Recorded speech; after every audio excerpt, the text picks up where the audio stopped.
Hola Bruno, ¿cómo estás? Buenas noches. Hola, Bricia, un gusto. Buenas Finalmente, noches. qué bueno tenerte acá junto a nosotros. Ya tenemos 16 allí, personas que nos están viendo y nos están acompañando. Yo ya les hice una introducción acerca de tu trayectoria profesional, qué es lo que haces dentro del CEDLA, pero nos gustaría conocer de ti, desde ti, que nos cuentes un poquito acerca del trabajo que viene realizando el Centro bueno, de Estudios para el Desarrollo Laboral y Agrario, y también que nos cuentes la importancia que tienen estas publicaciones y este tipo de información que genera el centro. Coméntanos, por favor, bienvenido. Claro que sí, Bricia, muchas gracias por esa bienvenida, por la presentación. Claro, mira, pasado 21 de enero, el CEDLA cumplió 36 años de vida, de trabajo continuo. Es una organización que desde el principio se dedicó a hacer investigaciones, estudios sobre la problemática económica del país, la problemática laboral particularmente, tanto en el mundo urbano como en el mundo rural. Paulatinamente fuimos también mirando otros temas, otras problemáticas que tienen que ver con, por ejemplo, recursos naturales, Uh -huh. caso del gas, la minería, la problemática de los pueblos indígenas. Como tú sabes, ya hace unos 20, 30 años atrás, los pueblos indígenas fueron partícipes, protagonistas de lo que significó reivindicar sus derechos. Entonces también empezamos a aportar con alguna información, conocimientos sobre esta realidad y sobre indígenas. Y después, particularmente, temas más específicos, por ejemplo, como seguridad social, jubilación, que es otro tema Uh que -huh. también ha ido llamando la atención de la gente, en general. Temas vinculados a lo que significa la integración energética. En estos últimos años también hemos ido también con este desafío de generar conocimientos, la Amazonía, Uh -huh. bajo la gran pregunta de, bueno, ¿qué está pasando por allá? ¿Qué Claro. está sucediendo en la Amazonía, que es una buena parte del país, en Beni, en Pando, parte de Santa Cruz, el norte de La Paz? Y en ese sentido también hemos ido realizando algunas investigaciones en cuanto a qué está sucediendo, en cuanto a la economía, la producción, lo que nosotros denominamos los cambios, las transformaciones que se vienen produciendo en este ámbito. Y así, Bricia, esos son, digamos, los temas que trabaja el CEDLA y además de investigación, pues lo que hacemos es difundir esta información, los documentos, a través de algunos eventos, algunos foros, algunos seminarios, trabajo directo con algunas organizaciones sociales. Bueno, Y es esa es exactamente otra línea. eso lo que nos trae acá esta noche, ¿no? Un poquito difundir el tema de estos últimos dos boletines que has publicado bajo la institución del CEDLA, que nos hablan sobre desempleo juvenil y un poquito las perspectivas que vienen para adelante pues de esta temática que nos afecta a todos, que nos preocupa a todos y que por cierto va a ser un tema que va a estar sobre la mesa mucho tiempo, ¿no? Entonces, comentame, yo leía, por ejemplo, y les comentaba antes de que te conectes, porque ya estábamos en vivo, que lo más interesante a mencionar de la crisis laboral es que existe también otra crisis de la que no se habla mucho, que habla sobre el subempleo y la precariedad de empleo, del empleo justamente en el sector juvenil, ¿no? Contanos qué nos puedes decir al respecto, cómo se han reflejado las cifras, cuál ha sido la investigación que han realizado al respecto. Sí, Bricia, es una temática que hemos ido ya hace varios años, muchos años, justamente analizando como parte de estos estudios sobre los cambios en el mercado de trabajo, Uh -huh. en el empleo y particularmente en la calidad del empleo. Mirando la calidad del empleo es que hemos podido constatar con información estadística, pero también con algunos testimonios, estudios de caso, en el sentido de que la pérdida paulatina que hemos tenido en el país respecto a la calidad del empleo ha ido afectando más a los jóvenes, a las mujeres, a los más pobres, eso que técnicamente se denomina como aquel quintil más pobre, ese 10-20% más pobre en cuanto a ingresos, y afecta a la población con mayor nivel educativo, vale decir, estudiantes universitarios, gente con formación profesional, en fin. Y bajo esa preocupación, Bricia, es que hemos ido, digamos, haciendo varios aportes en este marco, y se dio la posibilidad en el año pasado, parte de este año, de hacer 2 publicaciones, una sobre el desempleo juvenil, analizando información estadística del Instituto Nacional de Estadísticas de nuestro país, bajo los criterios que nosotros como institución manejamos, y otro que ha recogido las voces de los jóvenes, como nosotros denominamos, testimonios, lecturas, percepciones, opiniones de los jóvenes en torno a su situación laboral, en torno al desempleo, en fin. En todo esto, Bricia, como tú también has estado señalando con mucha precisión, evidentemente, hablar solo de desempleo juvenil es como mirar solamente una parte de la pantalla, una parte del panorama. Hablar de desempleo juvenil, efectivamente, en este momento, hay que señalarlo, es algo que preocupa, una tasa de desocupación, para hablar de algunos números, que fácilmente triplica la tasa promedio en general. El 2019, que es el dato más concreto que hemos podido recoger, en el ámbito urbano, hemos estado con una tasa de desempleo de 15%, y ese mismo año la tasa promedio de desempleo fue de 4.8. Hablemos de 5%. Hacemos esta relación y nos damos cuenta cómo la tasa de desempleo juvenil triplica. Exacto. Y en el caso de las ciudades capitales del eje central, La Paz, Cochabamba y Santa Cruz, pues en ese marco era de una tasa del 16%. Para dar algunos datos y números. Este año, 2019... Perdón, Ricky. Sí, algo interesante solamente para no marearte con algunos números. Sí. No marearte con algunos números. El año 2019, casi 95,000 jóvenes desocupados. Ese era el número para mostrarte de una población mayor, un poco más de 600,000, que compone la población económicamente activa de los jóvenes. Pero eso es el desempleo. Y ahí lo que tú mencionas, justamente como parte de esta problemática, muy vinculado a lo que significa el desempleo, tiene que ver con el subempleo. Es decir, algo que como manejamos un pequeño título en uno de los documentos, preocupa más que el desempleo. Subempleo quiere decir que los jóvenes están ocupados, entre comillas, unas cuantas horas en la semana, en algunas horas del día, en el mes, o todos los días, pero con horarios mucho más restringidos, más temporales, en fin. Y claro, trabajar de esa manera, eso se traduce, por ejemplo, en ingresos bajos, no garantiza para nada un empleo de calidad o un empleo digno, como menciona la Constitución Política del Estado.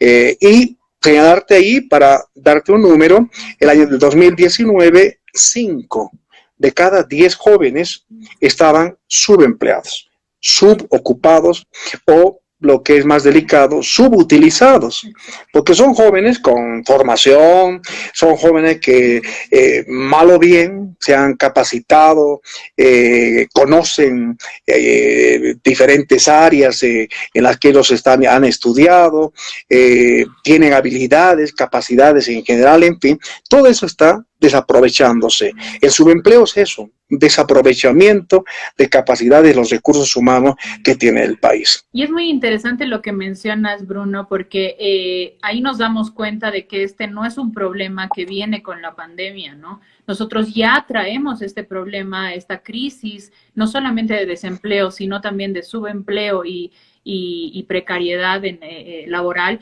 ya mucho antes del tema de la pandemia, que por supuesto ha de empeorar no solo las cifras, sino también el comportamiento pues de los jóvenes respecto al mercado laboral, ¿no? Y claro, como mencionabas, en la Constitución Política del Estado menciona que los gobiernos deben garantizar empleos de buena calidad, y lo mismo la Agenda 2030 dentro de los Objetivos de Desarrollo Sostenible. El objetivo 8 es justamente el empleo digno y el desarrollo económico para las comunidades, ¿no? Entonces, en ese sentido, ¿cómo estamos Bolivia respecto a Latinoamérica? ¿Este es un tema regional, es un tema nacional, o es cómo va hasta antes de la pandemia? Ahorita vamos a tocar el tema de la pandemia, pero ¿cómo va hasta antes de la pandemia el tema del desempleo y la precariedad? Sí, Bricia, los informes que anualmente elabora la Organización Internacional del Trabajo con respecto a Latinoamérica y el Caribe, justamente ha ido señalando en los últimos años esta situación que preocupa, y la OIT llama la atención en ese sentido, de que debe preocupar a los estados latinoamericanos y del Caribe, y particularmente a América del Sur, este incremento del desempleo, o por lo menos en algunos años el desempleo ni sube ni baja, pero se mantiene en niveles altos. El último dato a 2019, parte del 2020, aunque todavía con algunas iniciales iniciales cálculos, se habla de un 18% de tasa de desempleo en el caso de 2019, y los primeros meses, al primer semestre, la OIT planteaba para los países de América Latina, particularmente, 30% de tasa de desempleo. Okay. Enorme. O sea, 30% ya es algo como ellos justamente, los técnicos de la OIT mencionan, y en cuanto a que eso debe preocupar a los estados, a los gobiernos de cada de esta región. Entonces, es una característica, Bricia, una tendencia, pero al mismo tiempo una característica de los mercados laborales que se están dando, se están estructurando en América Latina y en América del Sur particularmente. Y leyendo alguna bibliografía, que la mencionamos en partes de los documentos que hemos publicado, está muy claro que hay algunas características muy específicas de este desempleo. El primero es que esto que ya para el caso de Bolivia lo hemos confirmado, la tasa de desempleo duplica y triplica la tasa promedio en general en varios países. No solamente en el caso de Bolivia. Esa es una primera característica. Una segunda característica, que este desempleo afecta más a los jóvenes con mayor nivel educativo. Ya decíamos, universitarios, profesionales, técnicos, en fin. Una segunda característica. Una tercera característica es que el paso de la escuela, del colegio, de la universidad, de los jóvenes al mercado laboral, es un paso traumático. Correcto. Traumático en el sentido de que el joven llega con mucha expectativa, llega con necesidades de generar un ingreso, llega con expectativas de realizarse profesionalmente en el área en que estudió, pero se enfrenta ante un mercado laboral altamente informal, que es otra característica que también la OIT ha ido puntualizando en los países de América Latina, y reitero, con mucha especificidad en el caso de los países de América del Sur. Alta informalidad, o sea, ¿dónde hay más empleos? Si nos planteamos de esa manera una pregunta en el sector informal, estamos hablando casi, en el caso boliviano, de 8 de cada 10. En el caso de la región latinoamericana, 7 de cada 10. Entonces, ahí está esa situación traumática para los jóvenes. Esa es una característica. La otra característica, cuando hablamos de desempleo a nivel regional, tiene que ver con que las condiciones en las que se inserta el joven son condiciones que hacen a una demanda limitada de trabajos, de fuentes de trabajo para los jóvenes. Y son más fuentes de trabajo de menor calificación laboral. Es decir, ¿qué es lo que más se requiere en el mercado laboral? Trabajo no, mano de obra no calificada, digamos. Exactamente. Entonces, es otra característica que se puede mirar en diversos países. En Centroamérica es muy delicado eso, en varios países, exceptuando un poco México, pero en América del Sur, el Perú, Bolivia, Argentina, que aparentemente tienen economías más grandes que la nuestra, algo más de desarrollo tecnológico, en fin, también enfrentan esta problemática de mayor número de puestos de trabajo de menor calificación laboral. Ante eso se enfrentan los jóvenes. Entonces, estos elementos que menciono y otros que están también en estos informes son lo que caracterizan la situación laboral de los jóvenes en este caso. Y claro, la gran preocupación es, ¿y a futuro qué? ¿A futuro qué venimos haciendo? ¿Qué nos espera? ¿Qué esperan a los jóvenes en este caso?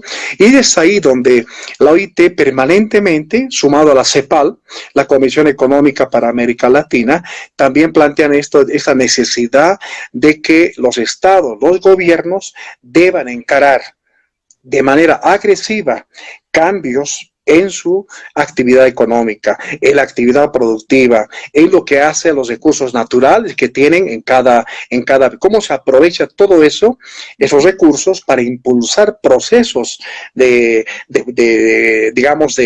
impulsen actividades económicas en diferentes sectores, en diferentes ramas, y eso genere condiciones para los jóvenes y la población en general. Ya decía, es interesante lo que comentas de diversificar un poquito las fuentes, o sea, de dónde van a encontrar trabajo los jóvenes, porque hasta el momento ha habido una política, pues, de no solamente el tema productivo e industrial, digamos, que es donde donde se puede encontrar la mayor cantidad de fuentes de trabajo, sino que ahora la tendencia va un poquito más hacia las economías creativas, por ejemplo, la economía, lo que ahora se denomina economía naranja, y varios países ya están tomando pues la iniciativa, Colombia es uno de ellos, donde están fomentando otro tipo de sectores para potenciarlos y que los jóvenes se apropien de estos sectores, ¿no? Ya decía, en su último reporte en el World Economic Forum hizo una publicación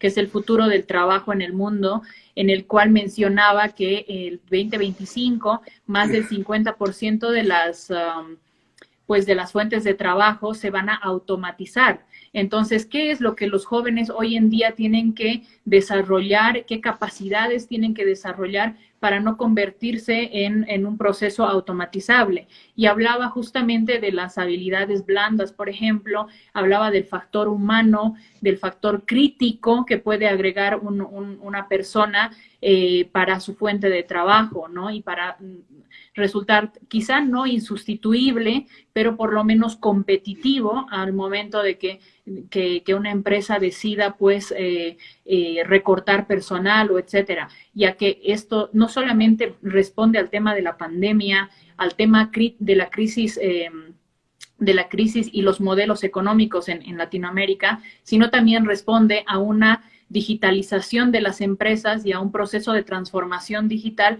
en el que es bien probable que varios cargos, varios puestos se puedan automatizar y ya no requieran de un perfil humano, ¿no? Y ahí también hay otra problemática, otra crisis que se suma a las crisis que ya tenemos actualmente, ¿no?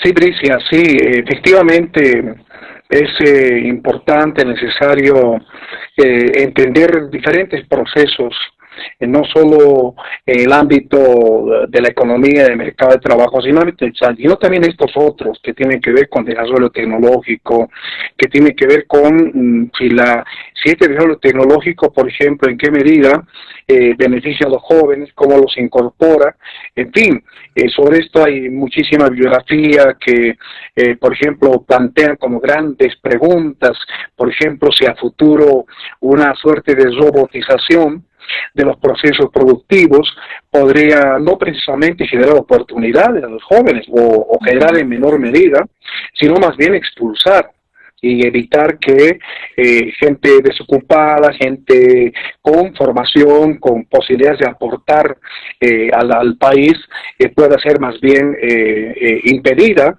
para poder insertarse en este tipo de procesos más bien de carácter tecnológico. Entonces, está planteado el problema en sociología, que es una disciplina que mira también de manera particular esta problemática en economía, en fin, se viene hablando, por ejemplo, con relación a el futuro del trabajo. Y algunos, hay una tendencia por ahí que comentan que a futuro el trabajo humano va a ser cada vez menor, en el sentido de lo que hoy estamos viendo, digamos, una contratación, uso de la fuerza laboral, digamos, en un número importante. En cambio, en el futuro, reitero, la robotización, el hecho de mayor desarrollo tecnológico en la actividad económica, la actividad productiva, podría generar ese tipo de limitaciones. Pero bueno, estamos todavía mirando eso, vamos a ver cómo se produce ese proceso.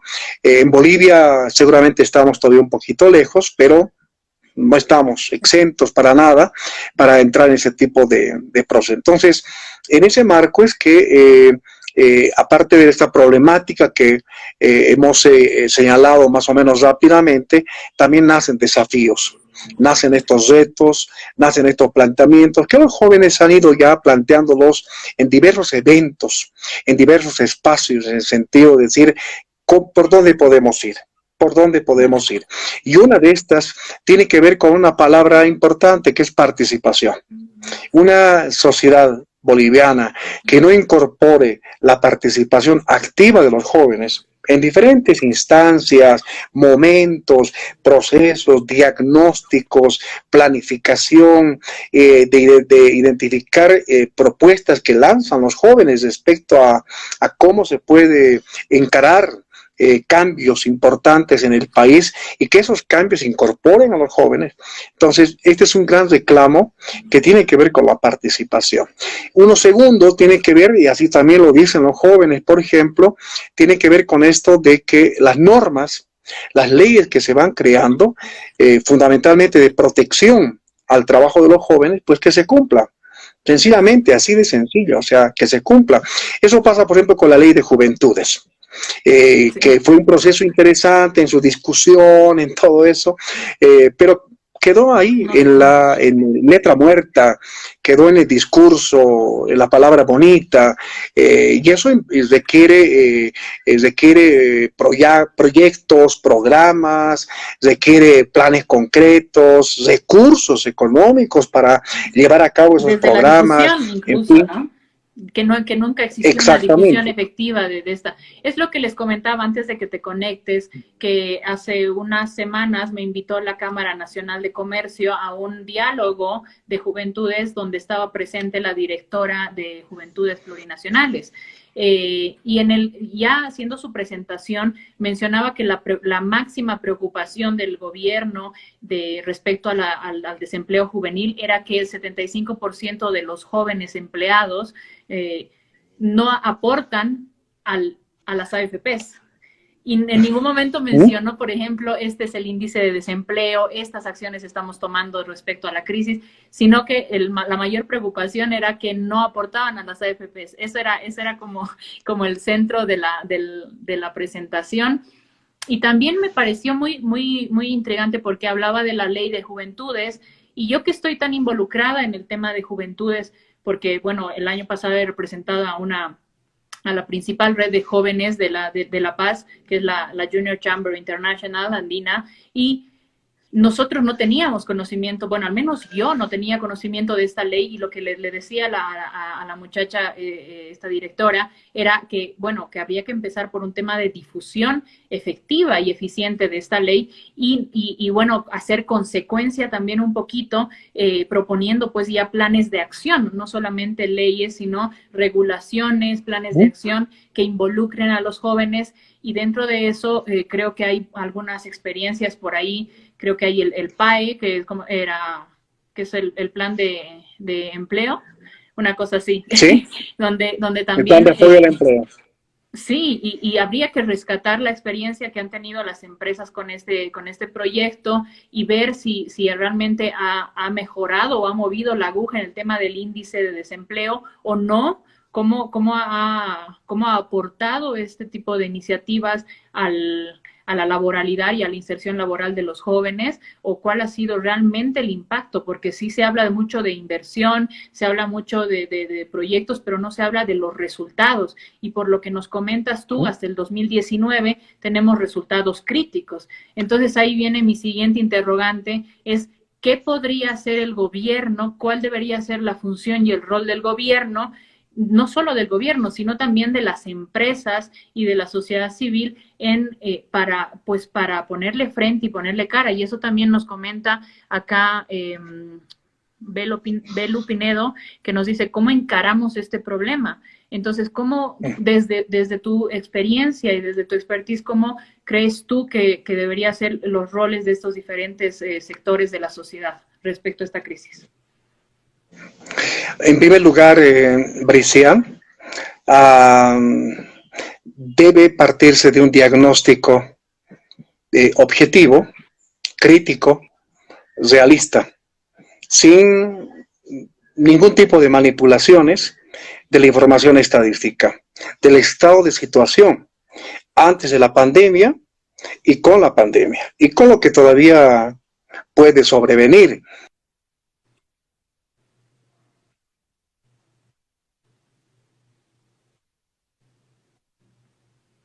¿Soy solo yo o lo perdí? Ay, te estamos perdiendo un poquito, pero creo que ya volví.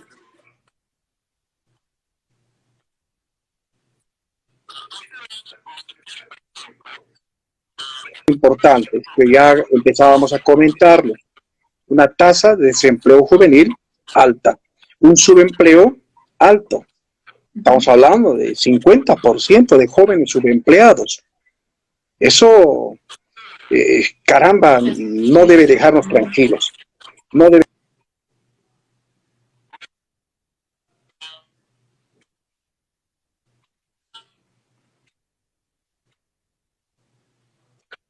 Te estamos perdiendo un poquito, a ver.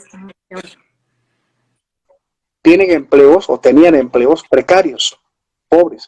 ¿Qué es un empleo precario? Es muy rapidito, Bricia.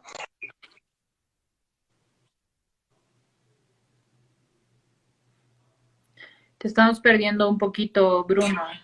A ver si Que no alcanza se estabiliza. una canasta, sí, y son precisamente a propósito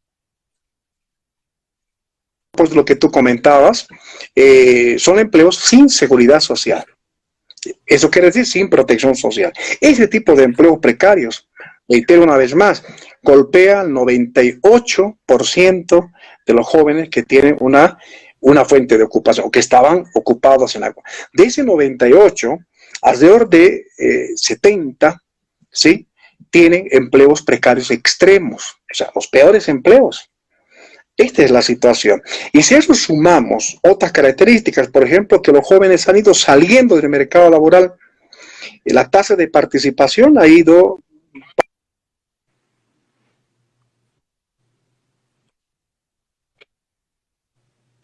con alguna ocupación, 4 de cada 10. Bueno, que más bien quisiéramos que haya una mayor participación, inserción de los jóvenes en el mercado laboral. ¿Por qué están saliendo? ¿Por qué no están pudiendo insertarse adecuadamente en el mercado laboral? Por esto que mencionamos, mayor precariedad, mayor desprotección. Las leyes están ahí, pero no protegen a los jóvenes, a las mujeres jóvenes, por ejemplo, en este caso. En fin, entonces, bajo ese panorama, en segundo lugar, el Estado es más que clave para hacer frente a ese tipo de problemas específicos, pero la problemática en general de la problemática laboral de los jóvenes. Es clave. ¿Por qué es clave? Porque es el Estado quien administra, dispone, invierte recursos del pueblo, recursos que se captan vía impuestos o vía exportaciones de recursos naturales y otros, del que el Estado tiene una parte a través de, los reitero, de los impuestos. En el caso de hidrocarburos, por ejemplo, el IDH, que ha dado algunos años de bonanza económica en nuestro país. Entonces el Estado ahí es clave. ¿Y cómo hace eso? Con planes, programas, proyectos, planes de desarrollo, donde se inserten cambios y transformaciones importantes en la economía, en la producción, en la inversión pública y fundamentalmente en todo aquello que significa apuntar a crear empleos, pero sobre todo empleos de calidad. Este es el gran desafío. Que ahí está el Estado. Y obviamente el gobierno o los gobiernos de turno que administran los recursos del Estado, los destinos del Estado, en fin. Esto debe marcarse de manera clara. Y así también está en los papeles. La Constitución Política del Estado marca las obligaciones que tiene el Estado y los gobiernos de generar este tipo de procesos. Eso es lo que no hemos tenido. Si uno revisa los planes de desarrollo, sí hay algunas cuestiones interesantes, por ejemplo, la del gobierno del movimiento al socialismo, pero mucho de eso se ha quedado simplemente en el papel y en segundo lugar se ha priorizado otro tipo de acciones, de actividad, otro tipo de programas que no precisamente han apuntado a generar cambios más sostenibles. Es otra palabra importante. Sostenibles, que en el tiempo se mantengan, sean duraderos, no sean para un momentito, para algo más temporal, coyuntural y en absoluto, etcétera. Ahí está el Estado. Y junto al Estado está precisamente también el sector privado. Están las empresas privadas. Y en ese marco, cuando hablamos de empresas, hay que ser muy claros también. Gran parte de esas empresas son micro y pequeñas empresas. Son emprendimientos unipersonales, gran parte, y así están los datos de Fundempresa, que nos muestran que cerca de 8 de cada 10, si no es un poco más, son micro y pequeñas empresas. Entonces, ¿qué hacemos con micro y pequeñas empresas? Ahí hay un tema importante también que se discutía, que es el que no existe una ley de emprendimiento, ¿no? No existe una ley para estas micro y pequeñas empresas. Es decir, cuando una micro y pequeña empresa tiene la necesidad de contratar a una persona, cumple exactamente los mismos requisitos que un banco, que una Graco, por ejemplo, ¿no?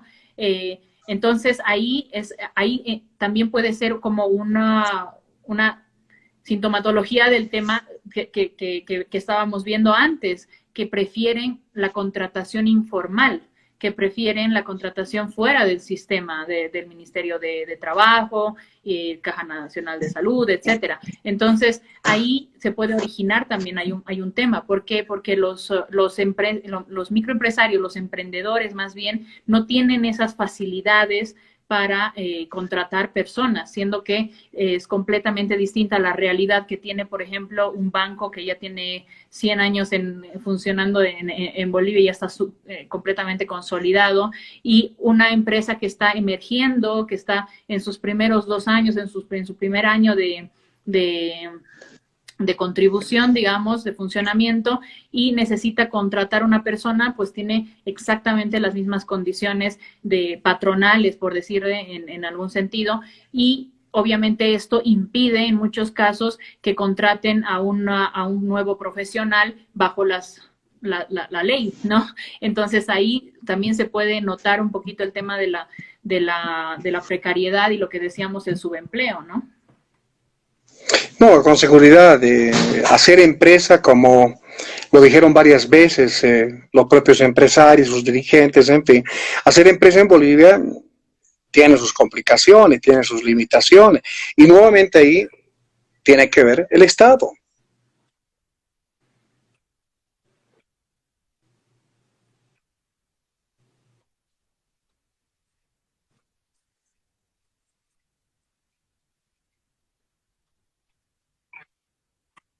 Inteligente, si vale la palabra, en cuanto a ver cómo se incorporan ese tipo de particulares, qué tipo de condiciones se dan a las empresas en este caso. Ahora, yo decía que cuando hablamos de empresa, es importante ubicarnos de qué empresa estamos hablando. O sea, a lo que quería llegar hace instantes era que grandes y medianas empresas son pocas en el país, son pocas.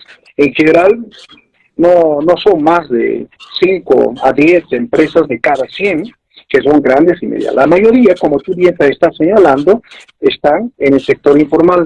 Son micro, pequeñas empresas, son unidades económicas familiares, en algunos casos donde ni siquiera se contrata y se genera empleos. Ni siquiera, porque es el trabajo familiar. Eso es el grueso. Una tienda, un puesto de venta de algún tipo de producto, venta de comida callejera, por ejemplo. Si se incorporan, generan generalmente su empleo. Por ejemplo, en lo que es la vivandería, en el sector informal, una señora, una persona que, digamos, hace el trabajo de lavar los platos, lo hace por horas, en la noche, en cierto horario del día, en fin, eso es su empleo. No puede hablarse de que esa persona está ocupada. Y así como este ejemplo que puede ser medio burdo, hay otros casos también donde el tipo de empleo que están generando estos emprendimientos, estas microempresas, como también es otro lenguaje que se está utilizando para caracterizar este tipo de actividades económicas, generan el empleo limitado. Y ahí te comparto un dato, Bricia. Si uno se pregunta cuánto empleo generan en promedio, no superan 2 ocupados por cada unidad económica, 1.7, por lo menos con la información disponible de hace algunos años atrás. 1.7, casi 2 empleos por cada unidad económica, eso es poco. Entonces, ahí estamos frente a las pequeñas empresas que sí generan, sí contratan trabajadores, en fin, no solo es la familia la que se mueve en torno a la actividad económica, efectivamente. Pero la pequeña empresa también tiene limitaciones en cuanto a generar empleo y genera empleo temporal, esencialmente. Cuando hay mayor demanda, en algunos momentos, es donde se contrata mayor personal, pero donde ya no hay baja la demanda, también se disminuye. Son empleos temporales. Estamos hablando de casi 8, Bricia, 8 de cada 10 personas ocupadas en general, donde estaban jóvenes, ¿sí?, tenían empleos temporales. 3 meses, 2 meses, con suerte un poquito más de 3 meses. Ese tipo de empleos son los que están. Ahora, no se puede ahí.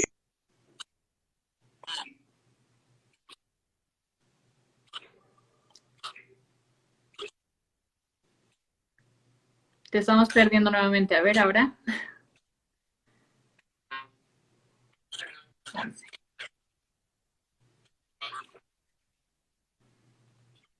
Industrial, de políticas de apoyo a estos emprendimientos, a estas unidades económicas que con esfuerzo surgen, invierten ahorros, se endeudan para hacer alguna actividad, en fin. Entonces, allí se ve justamente, reitero una vez más, el rol del Estado. Y eso es lo que no estamos viendo. Ahora, de pronto, el Estado central se lava las manos.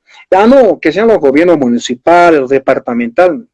Pero mirar por ese lado, Bricia, si me preguntan, digamos, cuánto han estado invirtiendo los municipios, los departamentos, los gobiernos departamentales para la producción, para la actividad económica que genere empleo, ¿cuánto ha estado invirtiendo? Menos del 5% en algunos casos, ese 10% con todo, o sea, 90% es para qué. ¿En qué están invirtiendo? ¿En qué están gastando ese dinero que el Estado, digamos, aporta a partir de los impuestos o generan los propios municipios, los propios gobiernos subnacionales? ¿En qué están invirtiendo? ¿Qué se está haciendo? Hay ausencia de planes. Eso es alarmante. Hay un dato importante también de Fundempresa, que mencionaba que respecto al 2019 ha crecido un 3.2% las inscripciones de nuevas empresas, pequeñas y medianas empresas, no, pequeñas y microempresas. Entonces, esto significa, representan 6,000 nuevos emprendimientos, que es como el grueso del motor económico hoy en día. Entonces, ahí ya claramente se nota que existe una oportunidad que, bueno, que el gobierno podría aprovechar como para promover, y a partir de estas pequeñas y microempresas, quizá motivar a la empleabilidad y a la inserción laboral de jóvenes, ¿no? Como te mencionaba, a mí desafortunadamente me provoca mucha tristeza el hecho de ver iniciativas como el PAE, por ejemplo, que este programa de empleabilidad, que no hay una página web donde podamos ver los resultados, cuáles han sido, cómo han mejorado, cómo han movido el índice de desempleo en la juventud boliviana. Y no sé si existe esa posibilidad. El INE lo hace. ¿Quién regula, quién revisa los resultados? No sé si tú tienes alguna luz ahí. Te estoy perdiendo, creo. No sé si me escuchas bien. Instantes. Sí, por la conexión. Pero de todas maneras, permíteme un comentario sobre esto del plan de apoyo al empleo y otros que han venido implementándose en el país. En ese caso, así se resume en que el Estado hace de intermediario entre la demanda de las empresas y la gente que busca una fuente de trabajo. En esos, los jóvenes. ¿Sí? Aparte del PAI, en ese paquete está la bolsa de trabajo, que lo que hace también es que, por ejemplo, si un joven busca empleo, pues pone un aviso, y lo que hace el Ministerio de Trabajo es centralizar esa información y la comparte con aquellas empresas que podrían requerir un tipo de perfil de trabajador, en fin. Pero en general, lo que ocurre es que el programa de apoyo al empleo es una suerte de pasantía algo mejorada, que no garantiza para nada un empleo estable, un empleo de calidad, exacto, un empleo para un profesional joven, que, por ejemplo, un arquitecto, un ingeniero en diversas áreas, un profesional del área de sociales, en fin, no. Claro. No se garantiza eso. O sea, hasta ahora, y creo que tú también lo mencionabas, Bricia, no se conocen evaluaciones, resultados de esos programas, de esos proyectos, o son resultados parciales en cuanto a todo lo invertido en estos programas y en estos proyectos. Por ejemplo, uno anterior, digamos, más conocido como Mi Primer Empleo Digno, un programa específicamente para los jóvenes. ¿Cuánto de impacto se ha logrado?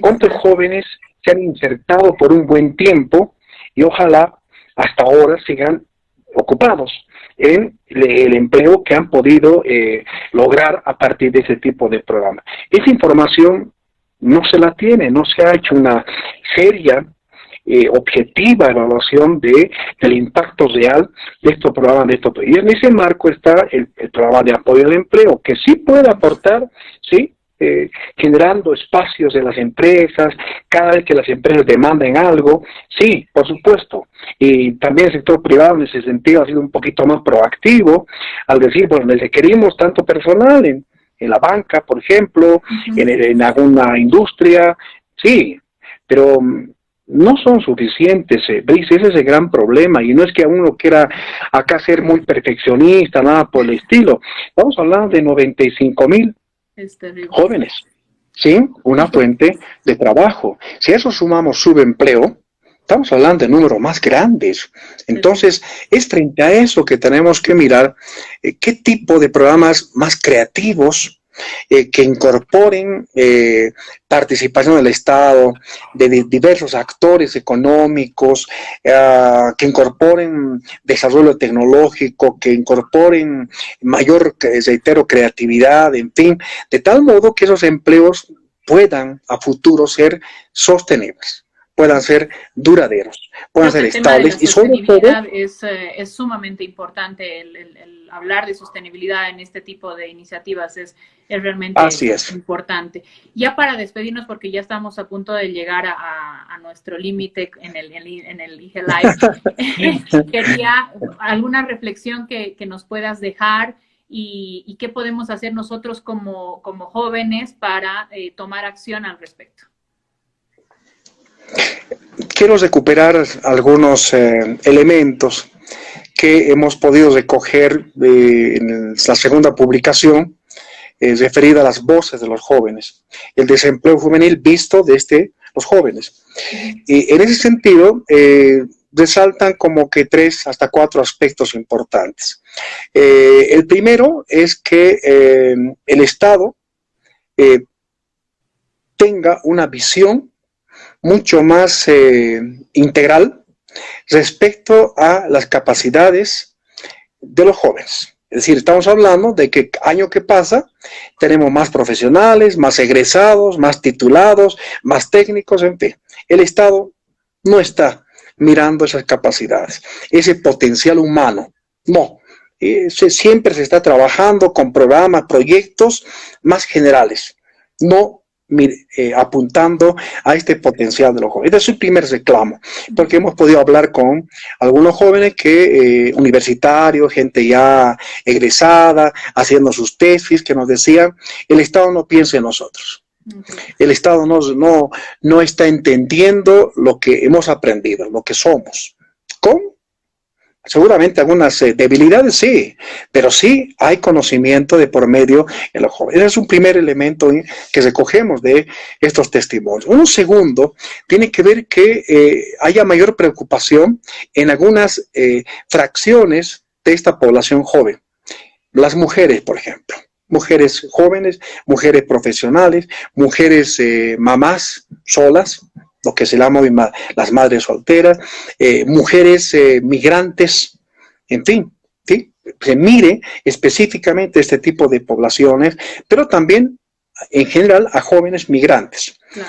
Un reclamo que surgió sobre todo en el Alto, nos decían los programas, los proyectos, por ejemplo, de la Alcaldía de La Paz, en este caso, no mira específicamente, no atiende la problemática del joven migrante. No, porque ese joven migrante es el más discriminado, nos dice, es el que le cuesta mucho más encontrar una fuente de trabajo, por eso salta al sector informal. Entonces, claro, no hay posibilidades en el sector formal. ¿Qué hace? Al día siguiente está vendiendo algo, está vendiendo tunas, vendiendo algún tipo de fruta, ofreciendo servicios, en fin, ahí está. Bruno, eso es un segundo elemento. Sí, no el segundo elemento. El tercer elemento. Esto se va a cortar ya y en un minuto más. Y acá, por ejemplo, Segarra Ale nos pregunta dónde encontramos las publicaciones. Pues yo voy a estar subiendo en mis redes sociales las 3 publicaciones y un podcast que el CEDLA ha sacado al respecto. Y 1000 disculpas que te corte, pero esto ya se va a terminar. Y quiero agradecerte, Bruno, por acompañarme. Estoy segura que no va a ser la última vez. Vamos a tener muchos espacios más donde vamos a conversar ya temas más específicos respecto a lo que es desempleo y todas las publicaciones y el trabajo que viene realizando el CEDLA. Así que quiero agradecerte sinceramente por acompañarnos en esta primera versión de los lives de domingos y por todo el tiempo, y realmente es muy interesante, como mencionaba ahí nuestro Romildo Ramos, que yo lo conozco, es una persona que está en Brasil, un saludo grande hasta allá, que él ha trabajado, me parece, con el CED en algún momento cuando estuvo acá en La Paz, así que una conversación muy interesante y que ha aportado mucho valor no solamente en los jóvenes, sino también en el total de la sociedad, que tienen que estar enterados pues de esta crisis y de toda esta temática que estamos conversando. Muchas gracias, Bruno, por acompañarnos. No, al contrario, Brice, agradecido soy yo. Gracias por este espacio, por estos minutos. Solamente invitar a todos los jóvenes, a todas las personas que en este momento están acompañándonos, que puedan visitar la página web del CEDLA, www.cedla.org, donde puedan visitar y acceder a los documentos sobre desempleo juvenil en Bolivia, las voces de los jóvenes sobre desempleo juvenil. Tenemos 2 podcasts que para también, digamos, hacerlo de una manera mucho más ágil, el compartir la información, y un video, Bricia, que también ha sido elaborado para poder seguir aportando a mostrar esta problemática. Entonces, invitados, por favor, cualquier consulta, está el correo electrónico del CEDLA para algún requerimiento, en fin, alguna charla probablemente por ahí un poco más específica para algún grupo de jóvenes, alguna organización, alguna universidad, en fin, dispuestos a poder justamente aportar con esta información. Así que gracias, Bricia. Saludos a todos los amigos, amigas que se han conectado. Muchas gracias a todos los que Bricia. se conectaron y muchas gracias, Bruno, realmente. Entonces nos vemos el próximo domingo con una nueva versión de los lives. Así que buenas noches y nos vemos el próximo domingo. Gracias, Bruno. Chao. Buenas noches. Chao, chao, chao.